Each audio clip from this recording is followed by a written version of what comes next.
Please patronize our sponsors who support the Guild and our mission to educate members and non-members to enjoy and enrich their woodworking skills and experiences.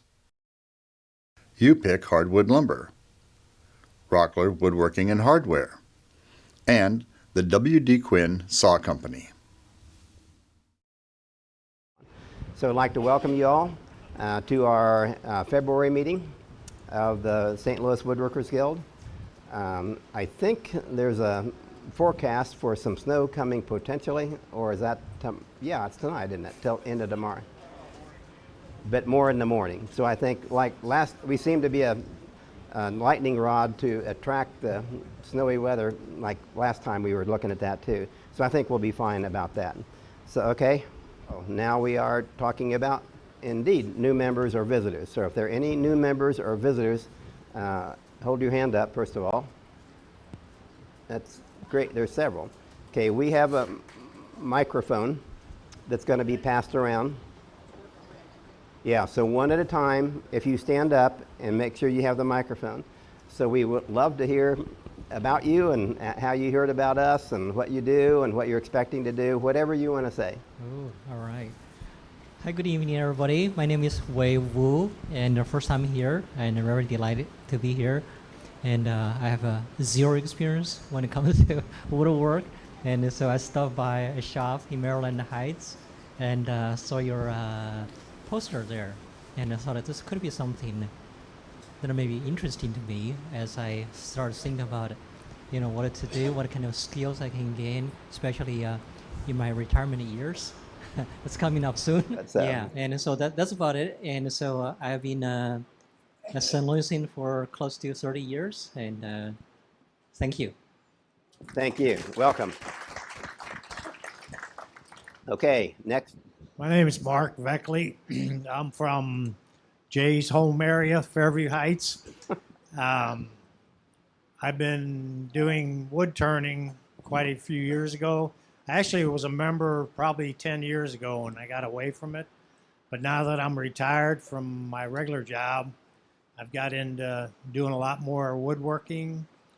I'm doing a variety of different things from cutting boards to cheese boards to I have ArborTech equipment that I'm grinding bowls out with, and I'm trying to dabble in a little bit of everything.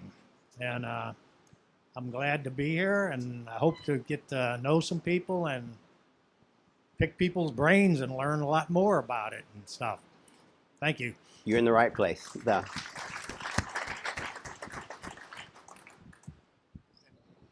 My name is Paul Holman.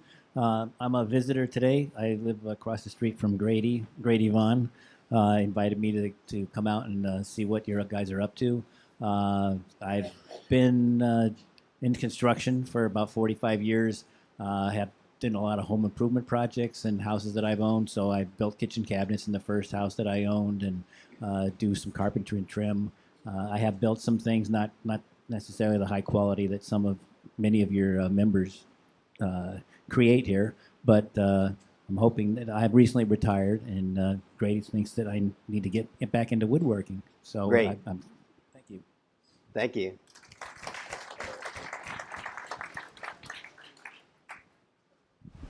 My name's Dan Lensing. I'm from Fallon, Missouri. Really pretty new into woodworking. My wife inherited her dad's woodworking toys, and she lets me play with them. So I'm just getting started with them. Just making more sawdust and blood, but I'm getting a little better. Starting to make more sawdust than blood finally. So right now I'm just doing some smaller projects, some boxes, and trying to really hone in on some of the hand tool skills. Thanks. Thank you. I'm David Baumgartner, also very much just starting out. Also inherited a great bunch of old equipment, so it's going to be a joy of figuring all that out and places to put it. But really looking forward to start this journey. Soak up knowledge and wisdom. We have 350 members that you can learn from too. Hi, my name is Tom Geyer. This is my second year with the Guild, the first meeting, so I figured I'd say hi to everybody. Hello. I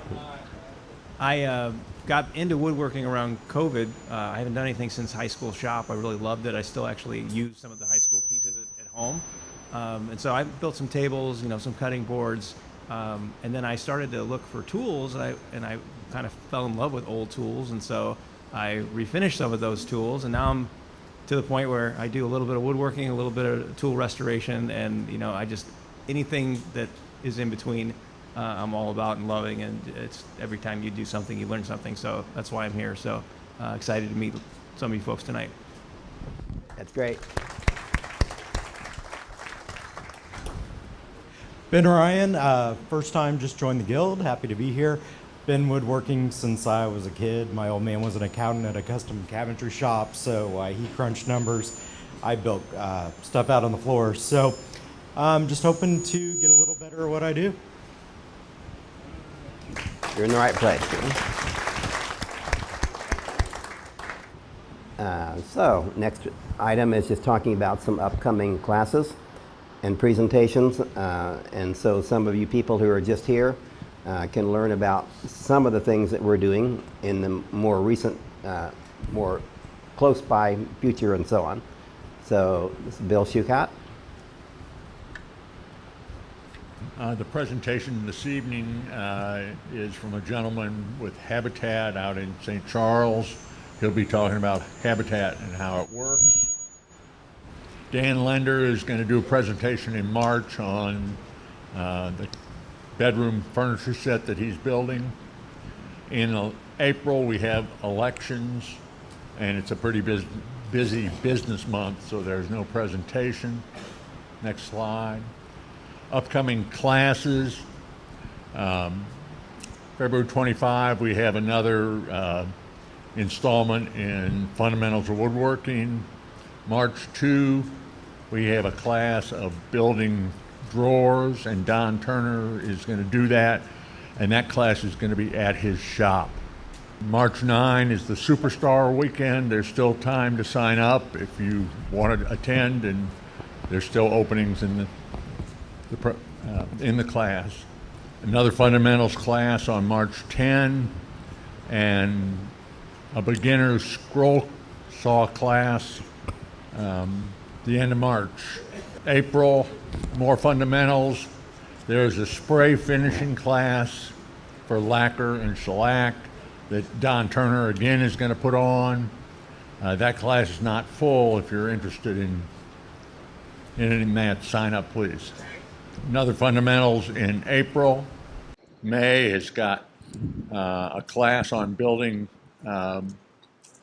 through dovetails and half-blind dovetails. Another fundamentals class. In preparation for the next semester, the fundamentals class, we offer a beginner's woodworking class. So if you don't have much experience in the kind of equipment we have in our shop, the beginner's class is a good way to get familiar with that if you're interested in taking the fundamentals class. The fundamentals class goes a lot better if you're not just learning how to use the bandsaw and the table saw, etc. Upcoming class topics, I'm not going to read all this. Take a look at it. There are a bunch of interesting classes coming up, guys. And the website lists all that. There is a new one, the one at the end, the federal style inlays and bandings is going to be taught by Mike Sistek, a past president. And we just got squared away on when that's going to be. So look on the website if that's of any interest to you. Not listed there is this summer we're going to have a presentation on building Christmas toys. And Bob Ryan is going to make the rounds. If you're interested, if you have a design or a project that you've done for Christmas in the past, talk to Bob so that you can get on the list and be part of that presentation. We have another presentation on jigs. I'm going to be making the rounds. I'm looking for people who have jigs that they would like to show so that we can spread the word about some of that. And contrary to what Dr. Knopfsinger said, there is one person signed up for show and tell, and it's me. There you go.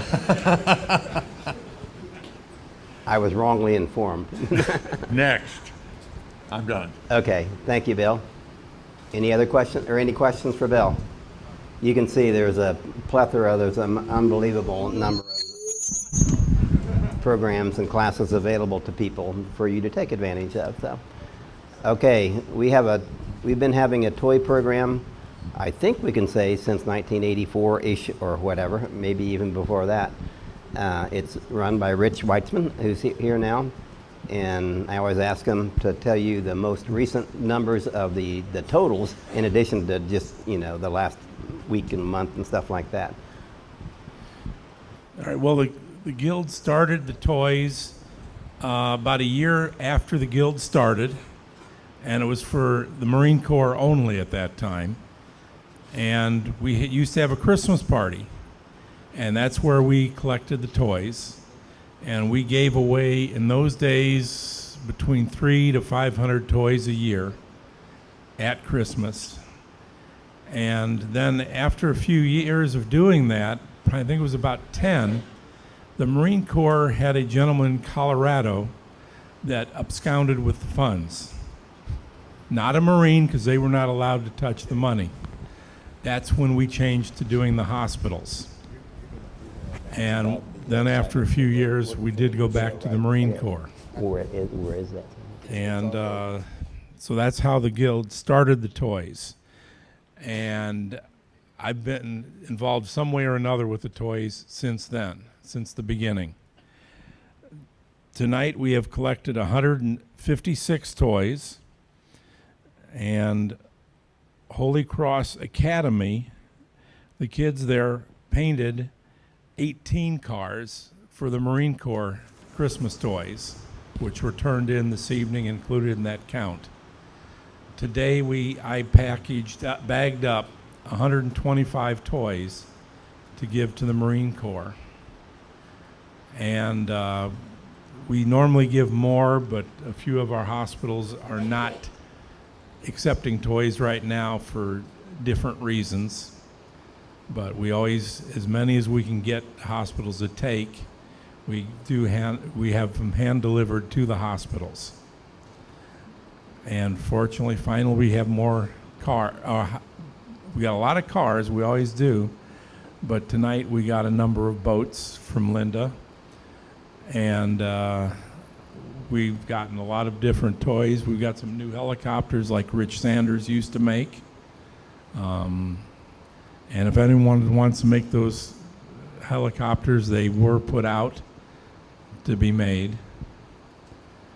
And that's all that I have. And that total number? Total, I didn't write that down, but it's over 80,000. Is it over 87,000? 87,000. Some 87,500, something like that was the last app. That's how many toys have been given out over the years by the Guild. Thanks, Rich. You're welcome. Christmas toy program. Wayne Humphrey. No toy build tomorrow. For you new members, we build toys first and third Fridays of every month out at the shop, and those get distributed to Toys for Tots, a couple of other charities, a lot of them at Christmas time, some of them throughout the year. So if you're interested in participating in that program, see me and I'll get your contact information. We'll be in touch. Thanks, Wayne.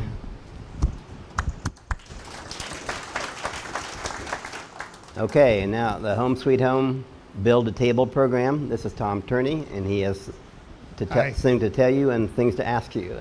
Okay. Thanks to Jay, we have wood now, more wood to build tables. And our goal, which our year ends March 31st, our goal is, I'm sorry? No. Oh, our goal is 110 tables. Pre-meeting, we're at 86 tables, so that's 24 tables we need to build. I know we have 9 tables in the works. We've got 2 kits. One of the kits is here. 2 kits are going to go out tonight or tomorrow. And Alan brought in 2 these beautiful tables. Alan Brown made a nice dining table and a sofa server table. This is one of the designs that we make. The other design for a side table is up here. It's pretty straightforward. And, you know, we've got about 8 to 10 tables we need to build before the end of March. I really want to make that goal of 110. So we're going to have some work days next week, Monday, Tuesday, Wednesday from 8:30 to 2:30. We'll cut up the wood that Jay gave us, we'll surface it, and then we'll start cutting parts for kits. So any of you guys want to come up, volunteer a couple hours of your time. We've got, I don't know, Jay, a couple hundred board feet. I think at least At least that. They're 8-foot boards. They need to be cut down to 4-foot boards. And then we need to surface them. So let me know. I've got to leave, but I'll be back. Let me know before the end of the night if you think you would like to come and participate. And then Wednesday next week, we'll encourage members to come out and either pick up a kit or build a kit at the shop that day. So it's a lot of fun. This is what we'd call a basic table kit. The holes for the dowels need to be drilled. It needs to be assembled and finished sanded. And then typically I'll put shellac on the legs and polyurethane on the top just so it can take the water. So hope to see you guys out there. It is a lot of fun and it's pretty straightforward. So anybody have any questions about the program? Yes, sir, Wayne. When next week? Monday, Tuesday, Wednesday, 8:30 to 2:30. And I may be out there tomorrow, but with the forecast, I didn't want to announce it. So some of you may get a call. I don't know. We'll see. Okay. Thanks, Jay. Thank you, Tom.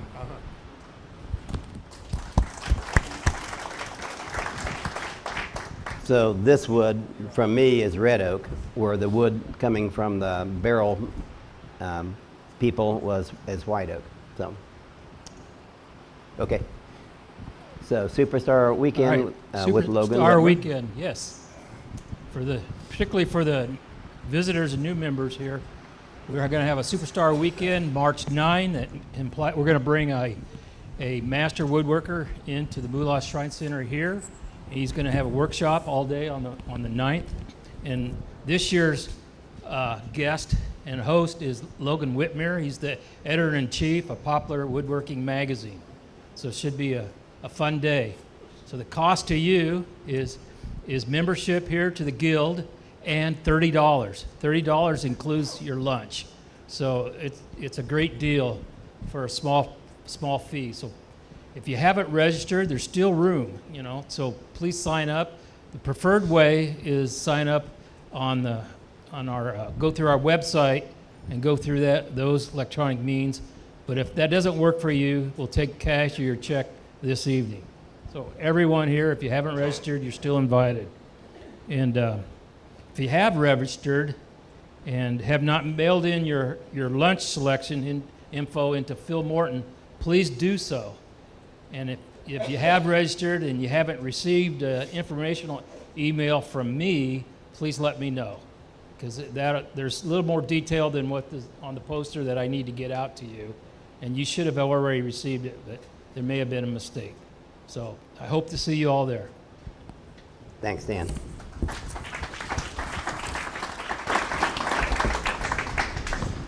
Okay, so I sent out to all of you, all the membership at least, a message about the Arts and Craft Show that will be at Faust Park in August.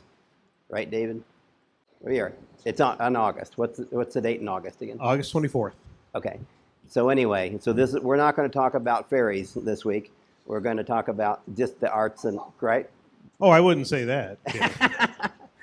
I wouldn't go that far. All right. So David Grunefeld is the shop manager, and intimately involved with Faust Park. So, Yeah, as Jay was mentioning, I am the shop manager for the Guild, but I also work at Faust Park. And as a member of the crew out at Faust Park, I work under Andries Albers, who is our new maintenance supervisor. He has established several different programs that I presented a little bit about last week when he was here. So I've got a similar PowerPoint. I just want to update where we are with some of those things this week, mainly the art fair. But that does not mean that magical things cannot happen. So last week I talked about the Enchanted Forest, which was one of his ideas. He's had several proposals that he's made to the park system, mainly dealing with wood and utilizing the wood that is harvested or cut in the park. I wouldn't say harvested because usually we just end up throwing it in a pile and it either gets burnt or chipped up. But he wants to establish a enchanted forest or a whimsical woods, or I'm not sure what the nomenclature is supposed to be, pun intended. But anyway, he has had this. So one of the things was this. He thinks it's a good opportunity for us to have a community outreach. He thinks it'll generate goodwill with the public in the parks. So he's wanting, or he thinks that it's a good idea for participants of the Guild to help with this project. As part of this thing is also going to be an art fair. And the art fair is mainly designed for slots to be rented, not necessarily by professional artists, but by school groups or the members of the public and members of the Guild. And the park is going to, if we, as a showing gratitude for us participating in the Enchanted Forest, is to provide us a table at least reduced cost, if not free. So those things are in the works. So the date for the art fair is August 24th. Rain date is the 25th. 7 booths are already claimed. We have not, I've expressed interest, but we have not actually claimed a booth yet. So 7 other than us. There will be food trucks at this event. There will be live music at the event. And it's going to be associated with the opening of the Whimsical Woods or the Enchanted Forest or whatever we're going to be calling it, whatever the powers that be decide it's going to be called. So at this point, what we're looking for is mainly items to be sold by the Guild members at the art fair, at the Guild table. The funds that then be generated would be donated to the Guild. So what I'm proposing is that members of the Guild make something, donate that to the Guild. The Guild then will have that for sale at the art fair. And those funds then will go toward the Guild. And we are right now actively looking at opportunities to either build a new shop, rent a larger space for a shop, or some way expand the shop opportunities. And the idea is that this would be a fundraiser to help with those possibilities. So I make chairs, so I've got a couple of chairs. I'll probably donate a couple of chairs. I can make a stool too. That stool's a little easier than the chairs. And I've made a candle box for my parents, and I thought that might be a small item that would be a good idea or a good possibility for me to donate. So there's some things that I might donate, and I know that there's a lot of Guild members that have a lot of talents. I know that there are Guild members who could sell their things at a full art fair, juried art fair. This is not a juried art fair, but I'm sure that there are members out here that could sell their items at a juried art fair. So I'm sure that we can generate a lot of valuable things that people would be interested in. There's also an open house that weekend in the village. So it'll be held in the historical village. The historical buildings will be open for people to go through. So there will be hopefully traffic for that activity. The live music will hopefully attract people. The food trucks will attract people. So we're hoping that all of those items combined are going to make this event popular and draw people in to the park. And I can't leave without talking about the whimsical woods. So here are some of the things that have been generated by the park employees, mainly one park employee. She's been doing yeoman's work with this. So there's some examples, and she has just made these things out of just stuff we have laying around. Some of the smokestacks are made out of copper tubing that we just had laying around, and she just cut up some of that. So if guild members want any of that cool stuff, we would be happy to provide some of that to you if you're interested in it.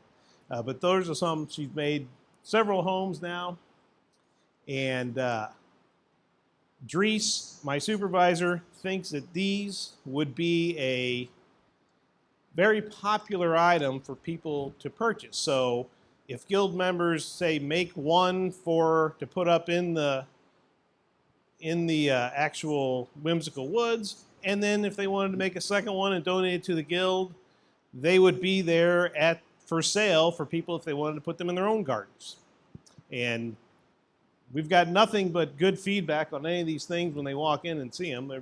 People think, oh yeah, I'd pay money for that. So anyway, and other structures, also this is just the last slide that I showed last week. But wind chimes and little bridges going between different things, and so all those things are possibilities. And I'd just like to encourage everyone to make something to donate to this effort, and or rent a site for yourself if you want to sell your wares at the art fair as well. So thank you for your time, and Jay, that's Thank all you, I got. David.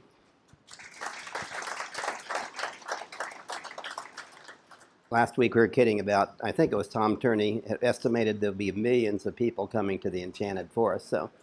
So if you donate all this stuff to the art fair, I think there'll be millions of dollars raised for our new shop then too, for sure. Okay, nominating committee for guild officers, Vicki. Hello, I am Vicki Berry. I did bring the goodies, and I brought them under the... I was really hoping to say we had a president and vice president candidate for our election in April. We do not. We do have a vice presidential candidate, but we do not have a president. So this is one of my last pleas. I hope you saw the message that we had in the newsletter. I do want to stress a few points. And one is, this is an organization, as you saw tonight, with how many raised their hands that are new to the Guild. We are growing. We are growing, I think, more than any of us on the board expected, which is a great thing to be able to say. And we're seeing a lot more younger members join, not just those that are retiring. I would like a quick raise of hands. Who is over 20 in the room? And who is under 70? I mean, that's amazing. I turned 70 in June, so I don't have to raise my hand. I mean, and that's my point. We are looking at a much younger demographic in the organization. As such, we are hoping to get some younger members on the board and in leadership positions in the Guild. It's a great opportunity. I can assure you, you do not have to be a good woodworker. You really don't even have to be a woodworker. When I was president, I didn't have very much experience, and I probably have just a little bit more today. But it's not for lack of opportunity in the Guild. They're great classes. I encourage you to sign up for as many as you can. But we do look for someone who can foster a cooperative spirit in the organization and on the board, and have some management and leadership skills, because that's what we need.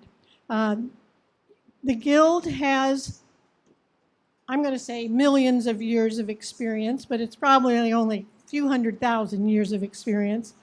And every one of us who has been on the board is absolutely available to support whoever goes into this position. So you're not in it alone, and there is a wealth of knowledge to draw from, and you will have plenty of folks with opinions who can be there to help you. It's decisions, particularly key decisions, are not made in a vacuum, and they are not made by one person. So you don't have to feel like you are shouldering all the big decisions that go on in the Guild. We do that through the board, and it is generally a consensus opportunity, and we work very well together. I said you don't have to be a skilled woodworker. I think that's it. So if we can get a candidate for president, I'm happy to do cake and ice cream next time. Okay, so I'm on the committee. Wayne Humphrey, who you heard speak. Tom Tierney is the other member of our nominating committee. We are available to answer any other questions you might have, or really anybody who's wearing a red lanyard is on the board or who has been on the board would be happy to take your questions. So that's all I have. I think if you read the president's letter, I also said a lot of things too, and one of which is when I vacate being president, I'm the immediate past president. And I absolutely volunteer to be a close mentor to anybody who would consider not applying for, but volunteering for this position then. So the board is amazing. We have such amazing talent on the board and throughout our 250 plus members now. So please, please, please, this is February. In March, at the March meeting, we're supposed to have our slate of officers done, presented to the membership to at least look at. April is the voting. We don't have time, okay? This is a very, very urgent plea, so make sure you understand that, though. Okay, feasibility study. We have been looking over the last 8 months or whatever at ways that we can look into the possibility. Is it even possible? That's why I'm calling it feasibility study that we're doing. So several things have been explored. Some of them are still just in the infancy. Like just this morning, we went to Quinsaw to look at their place as a possible leasing. Yeah, it is leasing as opposed to renting that they're offering this potential space. We're looking at Faust Park itself and actually building a building in places that they have deemed okay for us to be building a building and so on. Where we looked at a strip mall kind of a place right next to Rockler Woodworking, and that's already out the window. And we're going to talk to, let me get it right, Maker's Space. Yeah, that's the name of the group and so on. They have a building themselves and so on. And even if they weren't interested in kind of joining up and having one building and whatever, which they probably wouldn't be, I bet you there are ways that we could partner and do things together and so on and take advantage of their presence in St. Louis as well. This morning we looked at a potential place about 4,800 square feet. We have about 1,200 or something like that. I forget the exact number where we are. It's huge. I mean, it just looks huge. It looks way more than that when you look in. I don't know, ceilings are at least 25 feet high and so on. A lot of the construction is already done. There's a front place that you go into that would actually is a big enough room to have, I think, to get this many people in. We'd have to kind of check and so on. I don't know how many people are here tonight, but I'm so proud and happy that the last couple of meetings we've getting close to filling this place. It's wonderful, though. But we probably could have meetings there, which would allow us to not pay rent on this building and so on to have our meetings, as an example. But we could also have classes and so on that we really have no room for in our own shop at this time. So a lot of things are still in the works, and we're going to keep you informed. And as we find out more and more, there's going to be a point at which we're going to say, is this possible or is it not possible even? And if it is possible, what do we need to do? And what do we need to do to get there? And so there's probably going to be, it's not going to happen immediately or something. And that might include, I'm telling you, it might, and almost positively would include a raising of the dues to whatever. So I hope people understand that your dues to this organization are pretty small for what you get. The Kansas City Club, they have several levels of what you can do and so on, but I'm pretty sure the lowest membership would be, it's $100 or something like that. We're not talking about $500 or whatever, but there would be some raising in dues, and I think it would be well worth it if that's what we need to do, as an example of many other things, to be able to have adequate space to house our increasing membership. I think we're just about we're kind of okay right now, but if we continue to grow, we really would need a bigger space in some way. Does anybody have questions where we are? We're still in the study, feasibility study. We're learning stuff all the time, some good, some bad. We have a lot of ideas, and we'll keep you informed. So any questions for me? There are 6 of us on the feasibility study group, Phil. Okay, any questions? All right. The next item is really important and very timely, because out of the blue, about a week and a half ago, we found out there is going to be a woodworking show in St. Louis. I kid you not, it was about a week and a half ago, which gave us just under 3 weeks to prepare. Those of you who have gone to shows in the past know they're just fun. I mean, if you just go and stroll around and so on, they're really a blast to just go to a woodworking show. They kind of quit. I think they were already kind of going downhill and they were getting smaller and smaller, but COVID did them in. So there has not been a woodworking show for about 4 years now. And so suddenly this year they're getting their act together. There's a national organization that kind of provides these shows in general and going around the country. And what they did this year, unbeknownst to us, is they penciled in St. Louis. Nobody talked to us, but they penciled it in, and it's penciled in for when it's going to be, the 23rd to 25th, which is a week from this weekend. What they did not have was a place to have it. They've had it for many years. I don't know how many, forever. There used to be 2 shows. The second show was in the fall, and it was at the St. Charles Convention Center. But the show has been at Collinsville for a long time. This is an example of what a booth would look like, and this is going to be about the same now. The show provides the backdrop all the way around the building, because the buildings are kind of ugly, just if they didn't have something like that. They provide the tables. The tables are 6 feet long.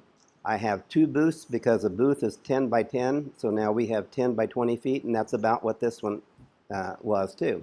So besides the tables themselves, they provide also this kind of stuff that goes down that makes it pretty and so on.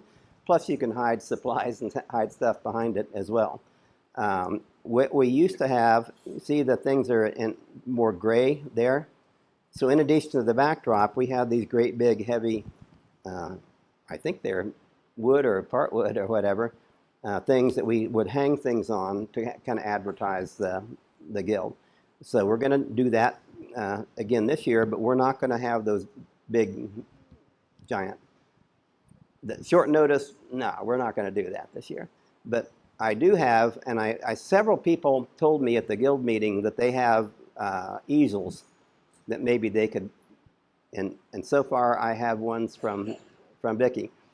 So anybody who volunteered that they might have easels. So the idea is, instead of that backdrop and things to put on the wall. We'll have something a lot simpler than that that's movable and so on to also do the same thing we were doing, but without the big heavy things like that.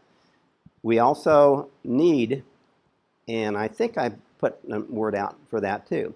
So on these tables, we hope to have things that people have not donated to us but loaned us, so that people can look, well, these people are making all these things. Some of them are pretty amazing. So any of you who have things that you would be willing to loan to us for that 3-day period, so we can kind of display them. If you do that, make sure they're identified in some way, so we know who to get them back to, and so on. So we don't have many of those yet. I talked to Rich about having like one each of several of the different kind of toys that we do, and so on, to have those ready. And okay, so anybody have any questions about the setup? Just what the spaces potentially would look like, and so on. Okay, this show will be at the Gateway Classic Cars building in O'Fallon/Shiloh, Illinois. I love it because that's where I live this time, so I don't have to go so far. And it is right beside a Menards. It is right off Interstate 64. There's an exit really kind of right there, so easy access and so on. I asked specifically about parking, and those of you who've gone to the show in Collinsville, I mean, people are parking all over the place, and there's a reasonable amount of parking at this building, but we got the whole Menards parking lot, and it's already pre-approved.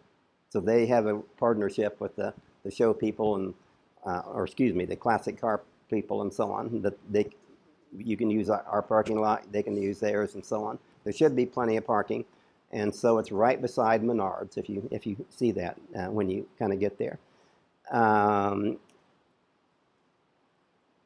Okay, so booth size I talked about and so on. One of the most important things is there is a sign-up sheet for what we need is people to man the booth. Okay, and the booth, I kind of showed you what it's going to look like. We think that we need about 3 people because it's worked in the past. That's what we have. The sign-up sheet will be 3 spots in each of the times, the different times. The show on Friday, next Friday, opens at noon, 12 p.m., and it's till 6 p.m. Decided that's a 6-hour period. We would divide that in 2. Therefore, there's a sign-up sheet for 12 to 3 and from 3 to 6. Okay.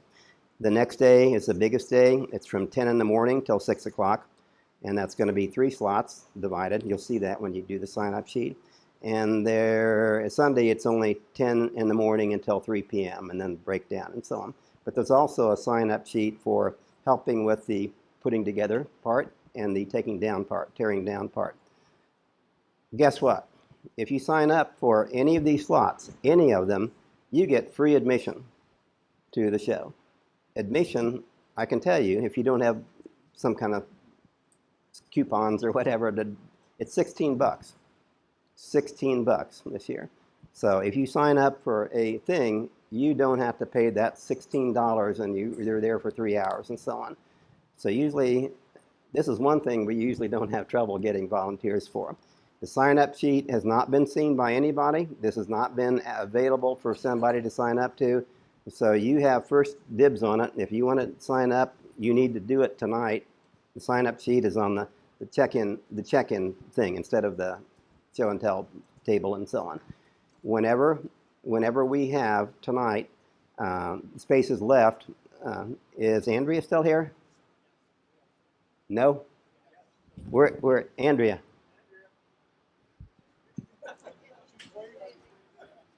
Okay. So Andrea Lyon is volunteered. Okay? She volunteered to help with specifically monitoring and running this sign-up thing. So any holes that are left, she'll take the sheet home with her, and I provided at her, she approved me giving you her phone number and email and so on. So after tonight, signing up will be through Andrea by phone or email and so on until all of them. So Andrea, when this is done, when it's filled out, you need to give me a copy because I need to provide it to the show people so that if somebody's coming in, okay, whenever, so if you, I need that so I can give it to the show people to have for the people where you check in, they'll know, oh, he's on the list, so it's a free, oh, okay. So just a copy, just give me a copy and so on. And if anything changes, you need to let her know if somebody's canceling or something like that. Okay, any questions about the sign up thing? Are there any slots left? Yes. How many? A lot? There should be because this was not available to anybody until tonight. Yeah, do it tonight. You got first dibs. The people that are not at the meeting do not have first dibs, so take advantage of it then. So any questions about that part? Okay, let's see. I will be shop monitor this Saturday. So an opportunity for you to, because I live, way over there. A lot of you live over here. So if any of you have models or things that you want to have on the table and so on, or anything else, easels, things that I could help transport and get back to there, bring them to the shop on Saturday, and I can put a lot of things in my truck and so on, and take them back and save a lot of people the driving yourself or figuring out some way to get them to them. Any questions about that? Okay, any questions about the whole show? Oh, go ahead. It's 20 feet long, so I picture them being in front of the back drapes along there, and then we can. Some of them could have things like that. They could have foam that you could pin them to, and other kinds of things. So coordinate. So we don't need 15 of them, and these are somewhat replacing those really heavy things and so on. Though. Okay. Any other questions? Yes. The cards. The cards as in business cards? Oh, thank you. Sorry, I didn't. Yes, so one of the kind of the selling points, not selling points, but the item that kind of draws daddies with their kids that are coming to the show are we have a bunch of the race car kind of things, models that are unfinished. The bodies are ready, the wheels are ready, and the axles are ready. And so basically they put them together. Dab of glue, stick it in, dab of glue on the other end, but they really love it. And here's the deal. And there's a paper that kind of explains it to people if they just keep walking up to the booth and so on. They say, if you make one, just put one together. You don't make it. If you put it together, it's getting donated. It'll be in our pile to give to children and so on. If you make two, you get to keep one.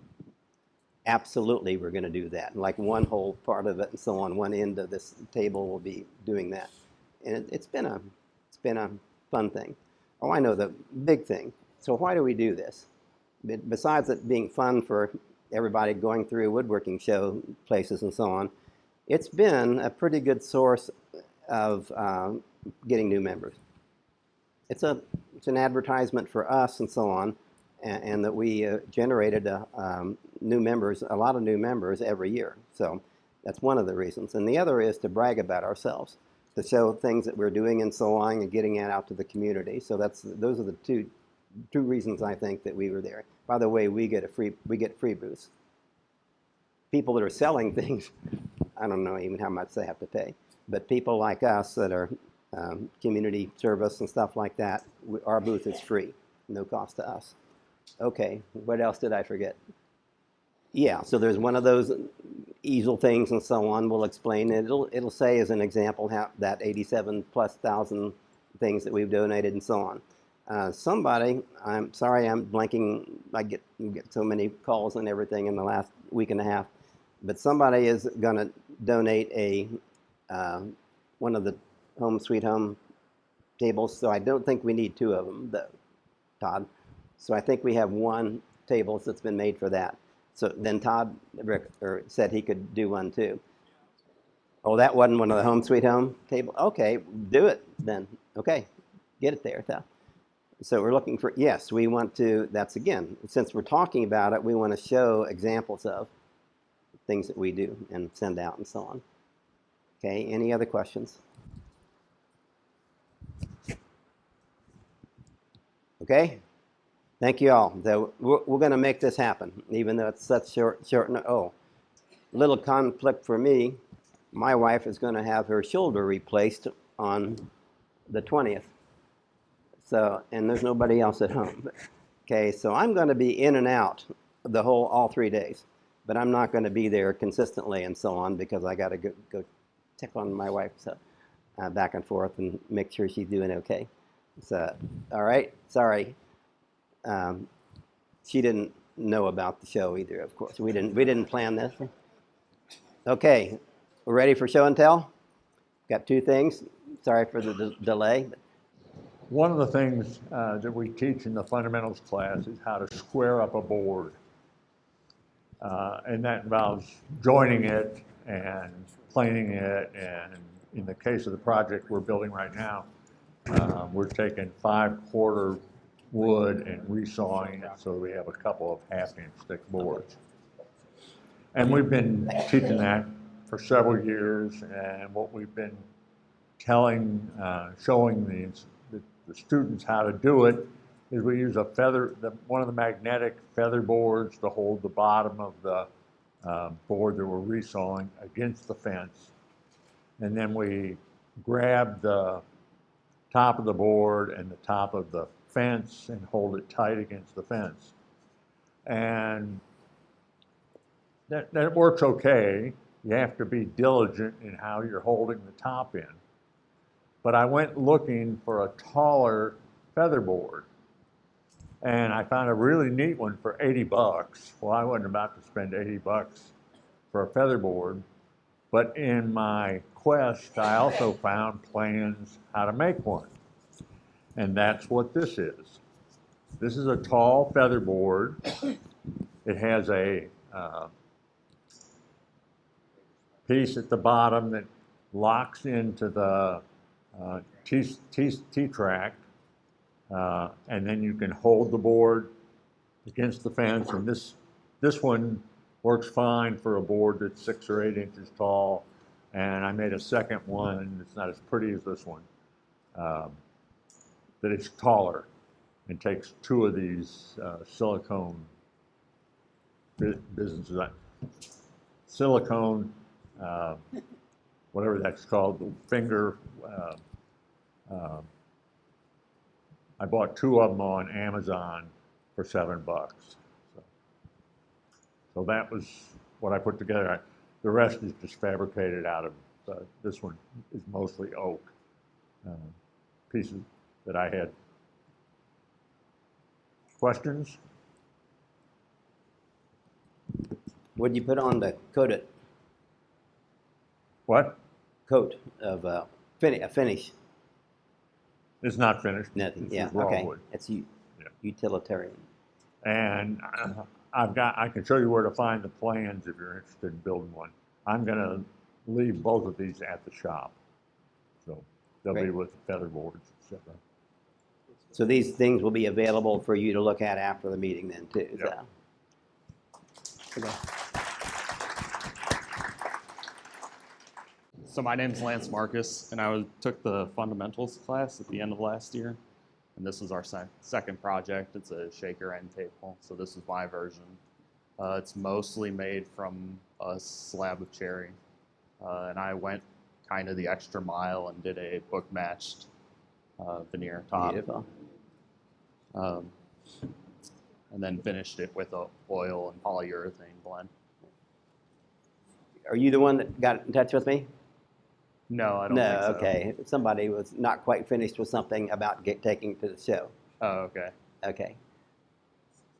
Okay, thank you. Beautiful.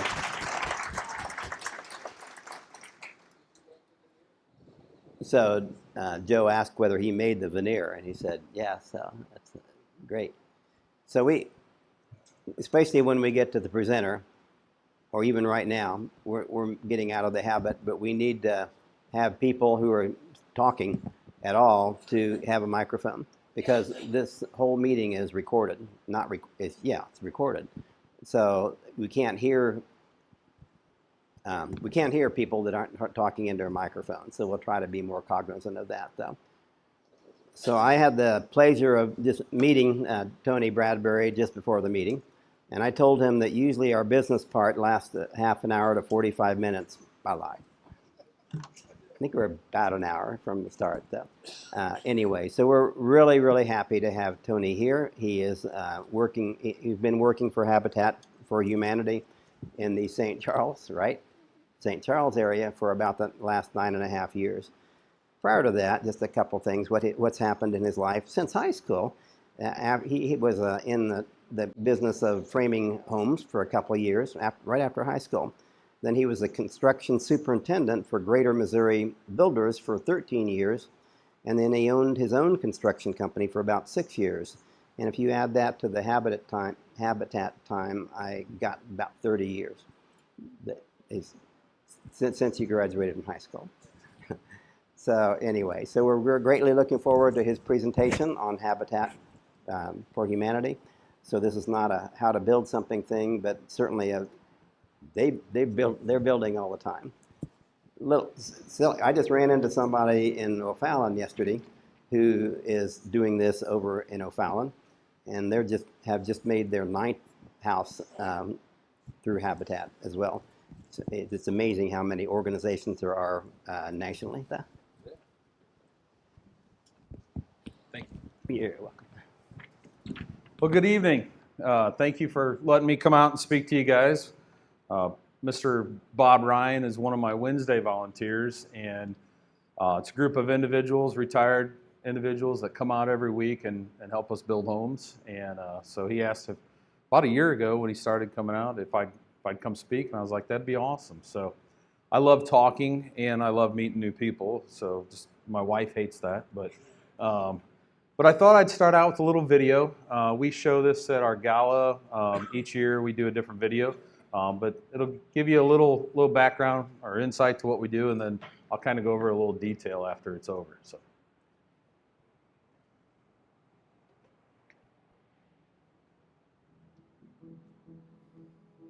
Six years ago, I had a newborn and a 23-month-old. I was going through a divorce, and I had to move out of the house that I was in. I moved into a rental. I got full custody of my children, and we signed a 1-year lease, and from then it was month to month. 6 years later, we were still there and just praying month to month that we had a place to live. I had dealt with migraines my entire life, and I just chalked it up as just that. I went to the doctor in August of 2016. She said, let's do a scan of your brain. Let's just make sure everything's fine. I'm sure everything's fine. And so I went and I got scanned, and she called me immediately, and she said, you have what's called Chiari malformation. And within 3 weeks, I was going in for brain surgery. So they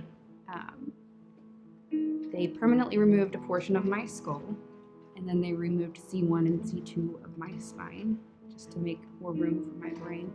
It's protruding, my cerebellum is protruding into my spinal canal, so they wanted to make more room for my brain in there. And so that was a long, hard road to recovery. The surgery was just a treatment. There's no cure for it, so I live with the symptoms day in and day out. I still suffer from migraines, and then anxiety and depression. Sometimes my limbs go numb. I was off work for 3 months. It was rough. 3 months in bed, basically. It got pretty depressing. pretty stressful. While I was recovering, I was on Facebook one day and I came across this ad that said, "Do you need affordable housing?" And I said, "I absolutely do."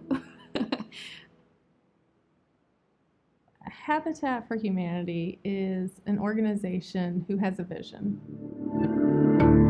And that vision is a world where everyone has a decent place to live. People need homes. Families need safe, affordable places to live. Simple, decent, affordable. That's Habitat's motto. We don't do anything cheap. We don't cut any corners, but we just don't do all the bells and whistles that a typical home builder would do. Right there. That's good. We look for families all throughout the community and we invite them to apply. We let all of the different agencies and school districts and businesses know that a habitat opportunity is coming and we're looking for families to build with. St. Charles is a great community and still many families struggle. About 24,000 families are hurting right now, not able to find opportunities for a safe, decent place to live. So the house that I was renting was not well taken care of. There was large gaps underneath the door, so we kind of just stuffed like towels and stuff under there. Every time it rained, the basement flooded. When Alexis came to Habitat, she told us of her need. And I remember that she was living in a home that was deteriorating all around her. Finances were, there's just me. So, I did the best for them as I could to provide for both of them. In my gut, it was just a terrible feeling knowing that, at any given time I can get a phone call saying, "You need to move." And what happens then? Do we go to a homeless shelter? I can't afford a mortgage on my own. It's basic, it's essential, it's necessary. We all need that stability, that safety, that healthy environment to be who God meant us to be. Cheap rent in this area is $1,200 a month, unless you're looking at a one-bedroom studio apartment. Even that's $700-800.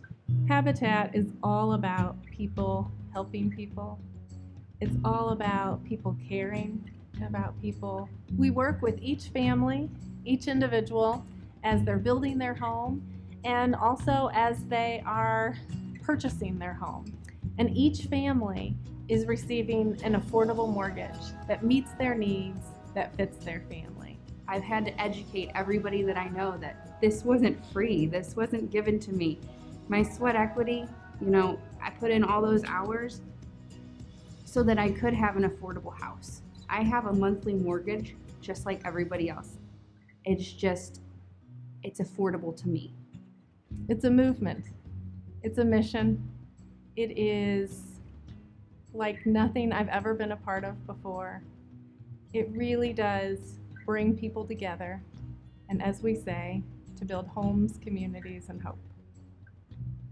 I can't say enough about who they are, what they do, what they stand for. Habitat has changed our lives. It really has. I finally have stability. I can breathe a little easier. I can sleep a little better. I know that my kids are safe and they're happy and they're making new friends and they have a house that is their own that they can call home, a bedroom that they can call theirs, a backyard that they can play in. It's an awesome feeling. It's finally home. It's not just a house. It's a home.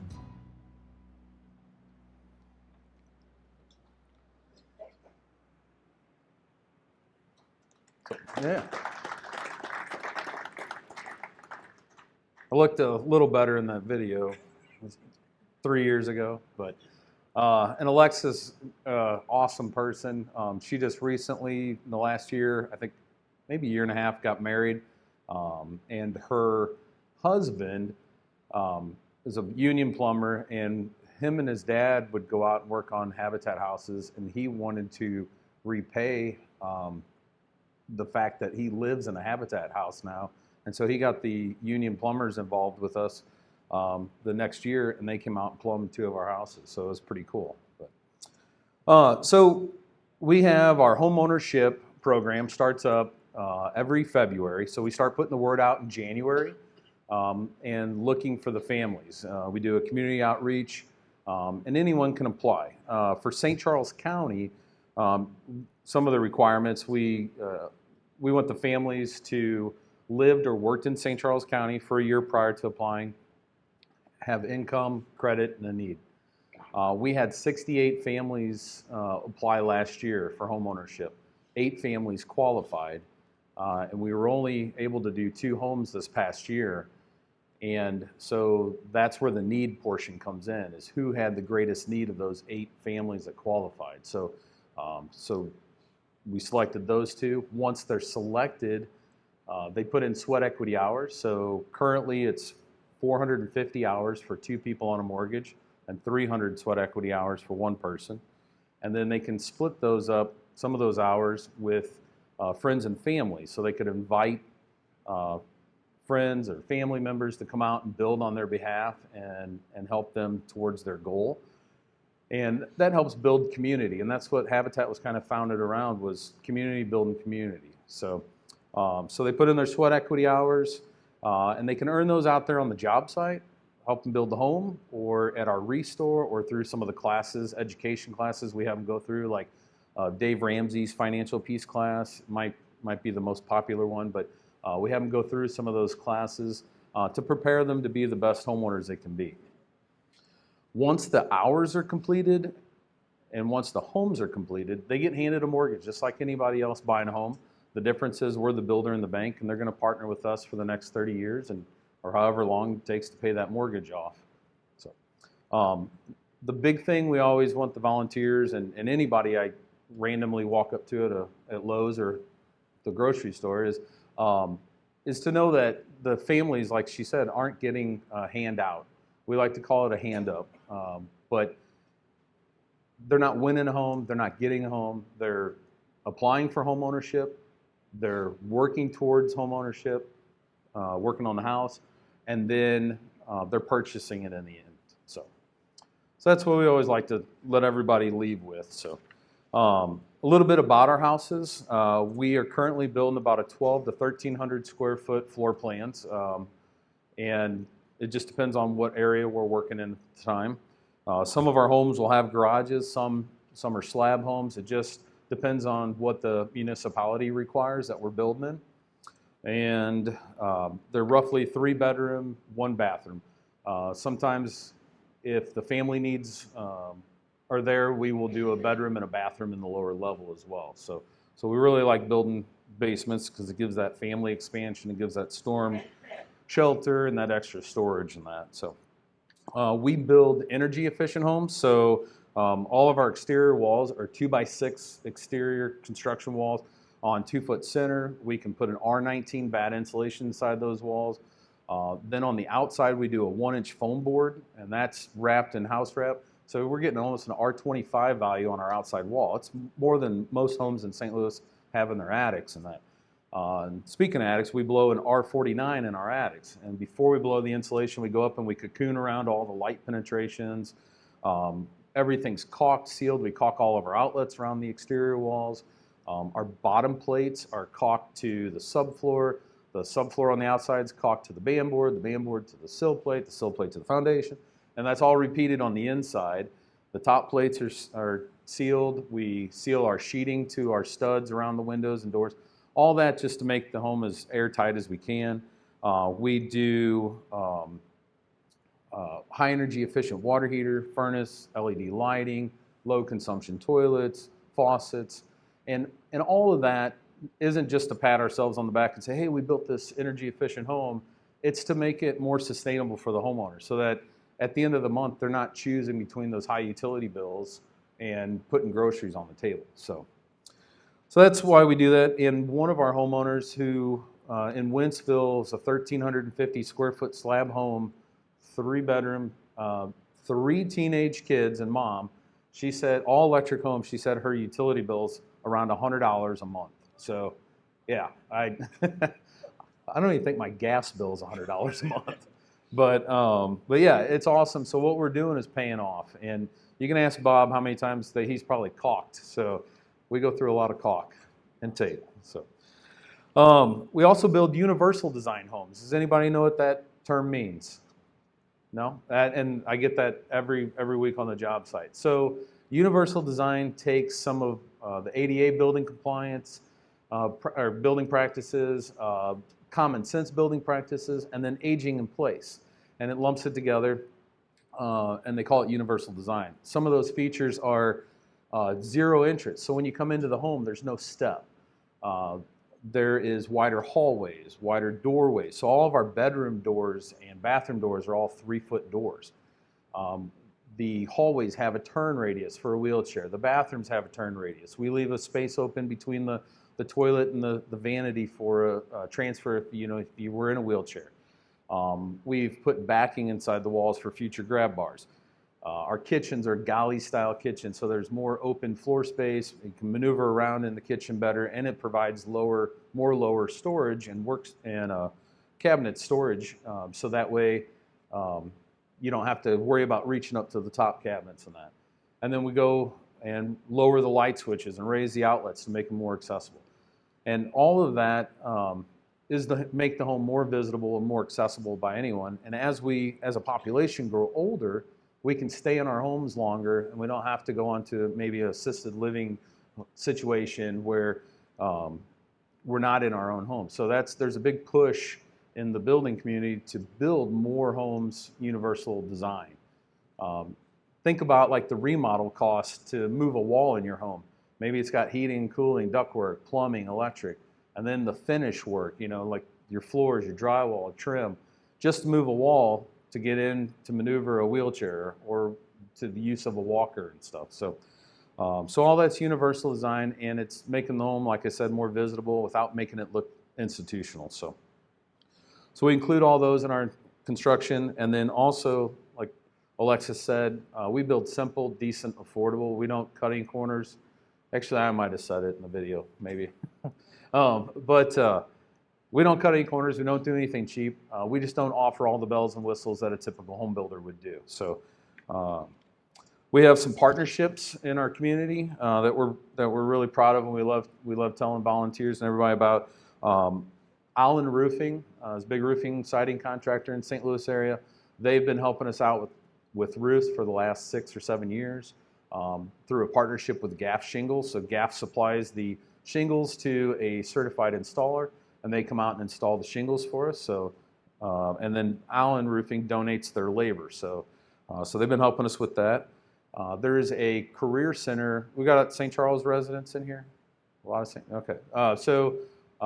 There's different tech schools. There's North Tech, South Tech, and then we have Lewis and Clark Career Center in St. Charles that all our high school schools feed into. And they build a home every year, and they have a building trade class, so a carpentry program. They have an electrical program and an HVAC program that the 3 of them help build that home each year. Well, those electrical students and HVAC students typically go out a couple times on their home, and then they spend the rest of the time in the class. And so we formed a partnership with them to bring their kids out to our homes and start wiring our houses and running our heating and cooling. And the electrical instructor had so much fun with it and loved getting the kids out that the HVAC director wanted to get involved and get his students out. So they just wrapped up our this last home for our 23 build season. Yes, we're a little behind. But that's a great partnership. Aladdin Insulation helps us with bat materials. The Taper Painters Union brings out their apprenticeship program, and they help tape and sometimes paint the homes. And then the Cement Masons Union brings out their class, or their apprenticeship class, and helped us with the flat work this year. Buckingham Pest Control does termite treatment. Quackers does radon mitigation. And Whirlpool donates a stove and a refrigerator to every Habitat home built nationwide. So you think about, and Habitat, for a little fun fact, we're one of the top 20 home builders in the United States when you look at the amount of homes we build nationwide. So, and then finally, MVE. Has anybody heard of MVE? So within our prison system, there's a vocational school called Missouri Vocational Enterprise, and they have wood shops. And I got to tour the one in Jeff City, and when you go into the back of the wood shop, there are semi-loads of raw, live edge wood just stacked, and a lot of oak and stuff, but it's neat. And as you walk through the shop, you get to the finish end to see all the furniture, stands. They build all the judge stands and furniture for the Capitol building, colleges, schools, stuff like that. And then they do cabinet lines for Habitat and different schools, and so we can purchase the cabinets from them. So it's great. It comes at a discount to us, but so it's a great program. So, and then has anybody heard of our Restore? All right, that's better. A lot of hands. We sell, for those that don't know, we sell new and used building materials, furniture, appliance, lawn and garden. I like to say anything in your house you don't eat or wear, we'll find a way to sell it or recycle it, typically. So if you're doing a remodel project, maybe you wanted to get the car back in the garage. I know we were talking about a couple of us have shops in the garage, but if you want to get the car back in there and you're looking to clean some stuff up, think about donating it to Habitat. If you're in St. Louis County, call the Habitat in St. Louis and schedule a pickup. If you're in St. Charles, call our store. Ours is located in Mid Rivers, or in St. Peter's on Mid Rivers Mall Drive. And we're open Wednesday 10 to 6, Wednesday through Saturday 10 to 6. And you can schedule pickups or come up and donate those same hours. So you get online or call the store. The restores, though, were started to help fund the affiliates. So all the donated dollars and fundraising that we do, all those dollars can go back into the home and not paying that overhead and stuff. So, and then lastly, we've been building homes now for 27 years in St. Charles County, and we are finishing up. We just pulled the trailer out of the driveway today, and it's ready for dedication. But we just finished up our 99th home, and we are starting the biggest development we've ever done out in Wentzville. We were approved to build 46 townhome community. So they're supposed to start pouring my streets on Tuesday of this coming week, depending on how much rain and snow we get.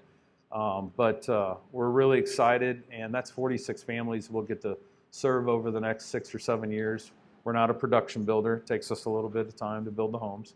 But we're really excited about that. It's called Haven Point, and it's out in the northwest corner of Wentzville. If you're familiar with the old MAR racetrack, it's that spot. Our subdivision is the entrance to the old racetrack. So again, thank you guys. If you have any questions, I'd love to try and answer them. So, yes, sir.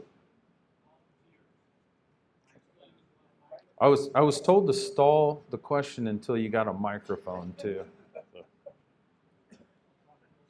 Real slow.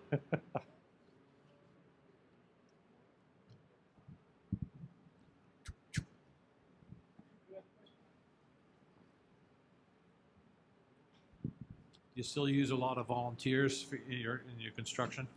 Yeah. So I talked about those partnerships. We hire typically foundation, flat work, mechanicals, taping, and roofing. The rest of it's done by volunteers. I get volunteers that show up every day on the job site. Some have never held a hammer.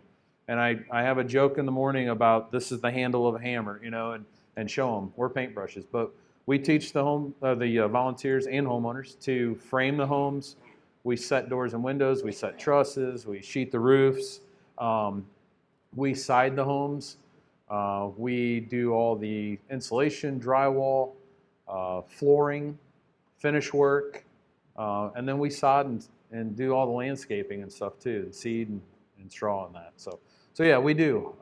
And we volunteer Wednesday, Fridays, and Saturdays. Those are the 3 days that we build out on the job site. So, and we have our website you can go to, and there's it's called Volunteer Hub, and you can sign up if you are interested at all coming out. If you just want to see Bob smash his thumb once in a while. So he said I could make fun of him most of the evening. So I volunteered before at St. Louis, and they have the warehouse that you have to restock and get everything. So that's another chance for volunteering, right? correct. Yeah, there's a lot of ways to get involved with Habitat. Yeah, you can volunteer on the site, which I think is the coolest thing. Yeah, our restore, we take volunteers at the restore, and those would be like 4-hour shifts that you can go in and volunteer there. We also have a lot of different committees. The family selection process, that process is done by volunteers. So they're the ones going through the applications. It's not myself or Michelle, our director, and stuff like that. It's a group of volunteers that come and they go through all the applications, they meet, they do home visits, and we do background checks on the families and that. So we want to make sure we're partnering with a solid family. But those are different committees. We have finance committee. I have a site selection committee. A group of individuals. We meet once a month typically, and we go out looking for property and vet property that we can build homes on. So we're going to take a little break on those right now because we got this big community to build. But yeah, anybody else? You mentioned everything but electrical. Who does electrical for you?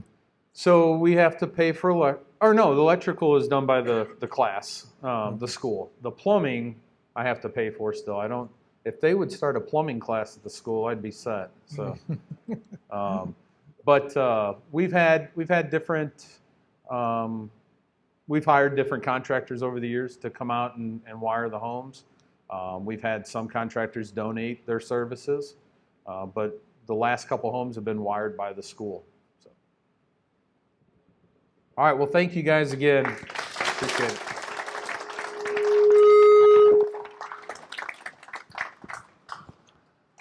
Tony, did you mention that nationally the number of different organizations there are? Yeah, so I say St. Charles County, and we were talking about if I was with St. Louis. There's roughly 1,250 affiliates nationwide, all the way from Florida to Alaska, Hawaii to New York. I mean, we're all over, and we all share the same name and the same mission of providing affordable homes. But we're all our own entity. So that's why I said if you're in St. Louis, support them. If you're in St. Charles, support us. We have a Habitat International, and we are in about 40 different countries. Our habitat, we have a sister habitat in Guatemala.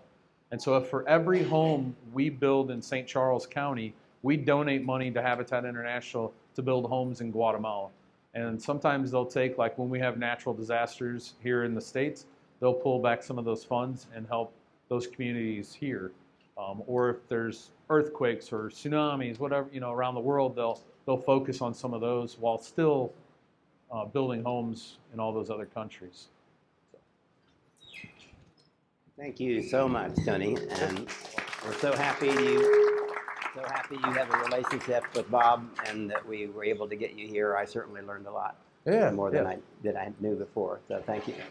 Okay, before everybody leaves, one thing I forgot to tell you about the woodworking show. It is at a classic car place. That's what they do. They have an unbelievable collection of old cars that have been made up and so on. And the people are having them there to try to sell them, so they have a price tag on them. But that's going to be open too. So anytime if you go there, you can just kind of mosey through the car display too. Okay, don't forget, there's still refreshments over there on your way out and so on.